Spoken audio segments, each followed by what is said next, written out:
네, 평강이 충만한 하루가 되시기 바라겠습니다. 오늘 말씀은 로마서 3장 13절에서 14절 말씀입니다. 그들의 목구멍은 열린 무덤이요 그 혀로는 속임을 일삼으며 그 입술에는 독사의 독이 있고 그 입에는 저주와 악독이 가득하고. 아멘. 자, 오늘 말씀 13절에 보면 그들의 목구멍은 열린 무덤이요 이렇게 기록하고 있습니다. 사람의 신체 부분 중에서 입에 대해서 언급을 하고 있는데요. 입은 무엇을 의미하는 것이냐면 인간의 언어 생활, 언어를 의미합니다. 그러니까 무슨 말이 되냐면 죄로 물든 인간은 언어가 온통 죄로 물들었다. 언어가 망가졌다. 이것을 말씀하고 있습니다. 자, 오늘 말씀해 보면 목구멍, 혀, 입술 자, 이런 순으로 언급을 하고 있는데요. 입 안쪽에 목구멍이 있죠. 그러니까 입 안쪽에 있는 목구멍, 그 다음에 입 중간에 있는 혀, 입 바깥에 있는 입술, 이렇게 안쪽에서부터 바깥쪽 순으로 그 기관을 언급하고 있는데, 여기 보면 이제 목구멍이 열린 무덤이다. 자, 이런 표현을 쓰고 있는데, 이게 목구멍이 지금 열려 있는데, 무덤이 열린 것과 같다. 이렇게 표현하고 있습니다. 무덤은 시체가 썩는 곳이죠. 그게 이제 무슨 말이냐면 인간의 마음이 시체처럼 썩어서 냄새가 나는데 목구멍이 꼭 무덤문이 열린 것처럼 열려 있는 이런 것이 인간의 언어다. 라고 말씀하고 있는 겁니다. 그래서 인간의 언어가 전적으로 타락했다. 죄로 물들었다. 이것을 지금 묘사하고 있는데 어떤 부분들이 인간 언어가 전적으로 타락했는지 죄로 물들었는지 오늘은 구체적으로 살펴보면서 말씀의 은혜를 나누겠습니다. 첫 번째는요. 타락한 인간 언어의 바탕에 대한 것인데 이 바탕은 거짓말이다. 이것을 말씀하고 있습니다. 그러니까 인간 언어의 그 언어의 모든 바탕이 거짓말에서부터 나온다. 이제 이것을 증거하고 있는데요. 13절에 보면 그 혀로는 속임을 일삼으며.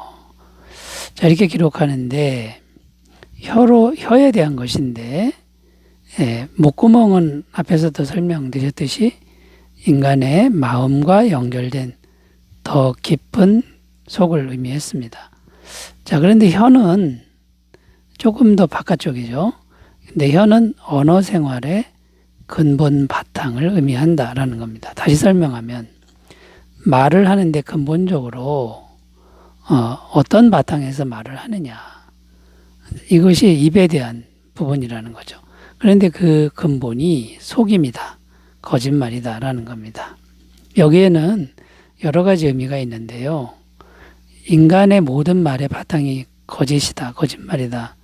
의미를 좀 살펴보면 인간의 마음이 심히 부패해 있기 때문에 거짓말은 저절로 올라오는 것이다. 이런 의미가 첫 번째 있습니다. 예레미야 17장 9절입니다. 만물보다 거짓되고 심히 부패한 것은 마음이라 누가 능히 이를 알리오마는. 그러니까 마음이 심히 죄로 물들어 있고 부패해 있기 때문에 인간이 그냥 하는 말들은 그냥 거짓의 어떤 그 물이 들어서 그냥 나오는 말들이 된다. 이런 말이 되는 거죠. 또 인간 언어의 바탕이 거짓말이다라고 하는 그 의미는 또 뭐가 있냐면 거짓말은 마귀의 속성인데 죄로 물들면 마귀의 영이 항상 역사하기 때문에 거짓말이 안 나올 수가 없다. 반드시 나오게 된다. 이런 의미가 됩니다. 요한복음 8장 44절 너희는 너희 아비 마귀에게서 났으니 너희 아비의 욕심대로 너희도 행하고자 하느니라. 그는 처음부터 살인한 자요 진리가 그 속에 없으므로 진리에 서지 못하고 거짓을 말할 때마다 제 것으로 말하나니 이는 그가 거짓말쟁이요 거짓의 아비가 되었습니다. 그러니까 마귀의 죄가 있어서 마귀의 영이 역사하니까 입만 열면 거짓의 바탕에서 말이 나오게 될 수밖에 없다. 자, 이런 의미가 되는 거고요. 또 인간 언어의 바탕이 거짓말이다라는 의미에 또 뭐가 있냐면 이 속임이란 단어를 살펴보면 아첨하다 이런 뜻도 있는데요. 이 아첨하다라고 하는 말은 과장되게 말하는 것을 의미합니다. 그러니까 이 죄로 물든 인간의 말은 어딘가 모르게 과장돼 있고 그 다음에요 아첨하는 듯한 사람을 자기에게 유리한 대로 이용하려고 하는 그런 의도가 담길 수밖에 없다라는 것이죠. 시편 55편 21절 그의 입은 우유기름보다 미끄러우나 그의 마음은 전쟁이요 그의 말은 기름보다 유하나 실상은 뽑힌 칼이로다. 그러니까 아첨을 하지만 사실은 이기적인 거고 상대방을 죽이려는 의도가 담겨 있다. 이런 의미가 되는 겁니다. 자, 그러면 우리가 이 거짓말을 극복해야 되는데 어떻게 해야 거짓말을 극복하는 겁니까? 거짓말을 안 할 수는 없다. 이걸 우리가 일단은 인정해야 되고요. 그때그때 계속 정직하게 죄를 고백하는 길 외에는 없다라는 것이죠. 요한일서 1장 7절 8절 그가 빛 가운데 계신 것 같이 우리도 빛 가운데 행하면 우리가 서로 사귐이 있고 그 아들 예수의 피가 우리를 모든 불의에서 모든 죄에서 깨끗하게 하실 것이요 만일 우리가 죄가 없다고 말하면 스스로 속이고도 진리가 우리 속에 있지 아니할 것이요. 그냥 정직하게 계속 순간순간 거짓과 죄를 고백만 하면 해결이 된다. 하나님이 해결해 주신다. 자, 이것을 믿고 우리가 거짓이 없는 또 거짓이 있어도 즉시 해결하는 언어 생활이 되시기 바라겠습니다. 자, 두 번째로 가보겠습니다. 인간 언어가 어떻게 죄로 물들었는지 살펴보면 두 번째는요. 타락한 언어의 지향점은 타인을 죽이는 것이다 라는 겁니다. 자, 앞에서는 인간 언어의 바탕에 대해서 살펴봤고요. 여기서는 인간 언어의 지향점에 대해서 살펴보는데요. 그 지향점은 타인을 죽이고 해치는 것이다 라는 겁니다. 13절 말씀에 그 입술에는 독사의 독이 있고 자 이렇게 기록하는데 여기 이제 입술이라고 나오고 있습니다. 앞에서는 입에 대해서 말을 한 거죠.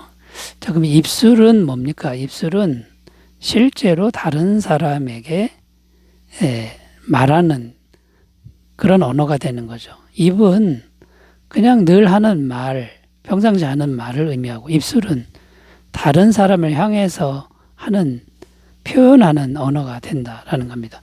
그런데 그 입술에 독사의 독이 있다. 이 독이 자꾸만 독이 들어간다라는 거죠.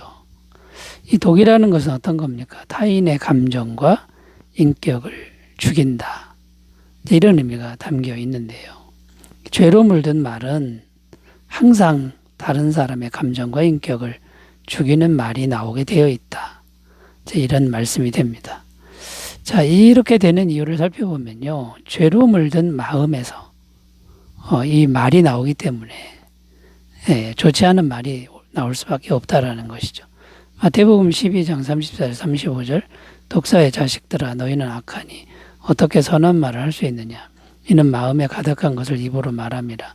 선한 사람은 그 쌓은 선에서 선한 것을 내고 악한 사람은 그 쌓은 악에서 악한 것을 내느니라. 그러니까 마음에 계속 쌓인 것이 그냥 입으로 나오는데 사람을 죽인다라는 겁니다. 자, 그럼 우리 구원받은 성도들은 앞에서 방법을 가르쳐 드렸죠. 즉시 회개하는 삶, 정직하게 고백하는 삶을 살아야 된다고 말씀드렸고요. 그 다음에 왜 자꾸 다른 사람을 죽이는 말이 나옵니까? 경쟁과 비교의식. 이 경쟁과 비교의식에서 못 벗어나기 때문에 입만 열면은 다른 사람을 이제 죽이게 되어 있다라는 것이죠. 자, 그럼 구원받은 성도들은 이 경쟁의식을 어떻게 벗어던질 수 있습니까? 다른 사람과 비교하지 말고 하나님이 나에게만 주신 그 은사와 사명의 길을 겸손하게 가는 그런 태도를 개발해야 하면 된다라는 것이죠. 자, 그러면 여러분, 죄로 물든 인간의 언어의 그 지향점은 나도 모르게 자꾸 다른 사람을 해치고 죽이는 것이 올라오는데, 이것을 잘 생각하고요. 어떻게든지 빨리빨리 죄를 회개하고 또 비교하지 말고 내게 주어진 길만 성실하게 가는 삶이 되시기 바라겠습니다. 자, 세 번째 주제로 가보겠습니다. 인간 언어가 죄로 물들었는데 어떤 모습일까요? 세 번째는 분노와 무례함으로 나타난다라는 겁니다. 세 번째는 타락한 인간 언어의 표현 방식에 대한 것입니다. 첫 번째는 언어의 바탕, 두 번째는 언어의 지향점, 세 번째는 언어의 표현 방식인데, 그 표현 방식이 분노와 무례함으로 나타나는 특징이 있다라는 겁니다. 14절 읽어보면 그 입에는 저주와 악독이 가득하고. 자, 이렇게 이제 기록하고 있는데, 이제 입으로 왔다는 건데, 입은 뭘 의미하는 거냐면 말의 표현 양식에 대한 것을 말한다라는 겁니다. 그런데 이 표현 양식이 저주와 악독으로 표현이 된다라는 건데, 원어의 의미를 살펴보면 저주와 증오 혹은 분노 등이 계속해서 가득하다, 이렇게 원어로는 해석이 됩니다. 그러니까 이제 악독이란 단어가 피크리아스라는 헬라어인데 성질의 잔혹함을 의미합니다. 그러니까 자기 성질 나는 대로 하는 말의 표현 방식을 의미하는 그런 의미가 됩니다. 그러니까 자기 성질 나는 대로 그 언어를 표현하니까 어떻게 이게 보입니까? 일종의 무례함 그리고 폭력적인 이제 그런 표현 양식이 될 수밖에 없다라는 것이죠. 자, 그러니까 죄로 물든 언어의 특징을 다시 한번 요약하면 자기 성질 나는 대로 말하는 거, 그것인데 타인에 대한 무례함, 그 다음에 폭력, 이런 것으로 나타나는 것이 죄로 물든 언어 생활이다라는 겁니다. 자, 이것을 우리가 구원받은 성도들은 극복을 해야 되는데요. 어떻게 극복을 합니까? 항상 매 순간 자기의 언어를 잘 점검해야 된다라는 겁니다. 그런데 문제는 자기가 자기를 볼 때는 언어의 문제점을 못 느낀다는 거죠. 그래서 옆에 있는 사람에게 물어보든지 옆에 있는 사람이 지적을 할 때 기분 나빠하지 말고 내 언어에 문제가 있구나, 표현 방식에 문제가 있구나 인정하고 끊임없이 바꾸는 노력을 해야 된다라는 것이죠. 자, 그런데 보다 더 근본적인 노력은 무엇이냐면 마음인데요. 마음을 온유하게 만들면 무례함이나 폭력적인 언어는 나오지 않게 된다라는 것이죠. 그런데 마음을 온유하게 하는 길은 한 가지밖에 없습니다. 하나님의 사랑의 마음을 계속 받아들이는 방법밖에는 없습니다. 우리 인간의 마음으로는 온유한 마음이 나올 수가, 사랑의 마음이 나올 수가 없다라는 것이죠. 그래서 늘 성령님께 기도해서 하나님의 아가페 사랑을 부어달라고 기도하는 삶이 되시기 바라겠습니다. 기도합니다. 하나님 아버지, 우리 인간의 말이 심히 타락했는데 잘 점검하고 또 고쳐나가게 하옵소서. 예수님의 이름으로 기도드립니다. 아멘. 은혜 충만하시기 바라겠습니다. 감사합니다.